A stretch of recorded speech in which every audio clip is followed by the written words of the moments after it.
நீங்க தெரிந்து கொள்ளப்பட்டவங்க, தேவனால் தெரிந்து கொள்ளப்பட்டவர்கள், வானத்தை பூமி உண்டாக்கின தேவனால் தெரிந்து கொள்ளப்பட்டவர்கள்.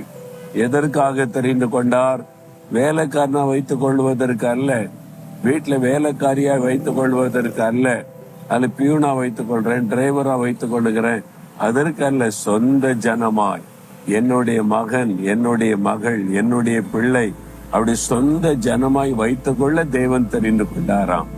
அப்ப நீங்க யாரு அப்படின்னு கேட்டா, நான் இயேசுவுக்கு சொந்த ஜனம், வானத்தை பூமி உண்டாக்கிய ஆண்டவருக்கு சொந்த ஜனம், அவருடைய சொந்தக்காரர் அப்படின்னு சொல்லிக் கொள்ளணும். அதுல ஒரு பெரிய விசுவாச அறிக்கை இருக்கிறது, ஒரு பெரிய சந்தோஷம் இருக்கிறது. நான் எங்கங்க ரொம்ப கஷ்டங்க, ஏழை குடும்பங்க, படிப்பு இல்லாத குடும்பங்க, ரொம்ப வரும்பங்க, அப்படி சொல்லாதங்க. நான் இயேசுவுக்கு சொந்தம், வானத்தின் பூமி ஆண்டவருக்கு சொந்தம்,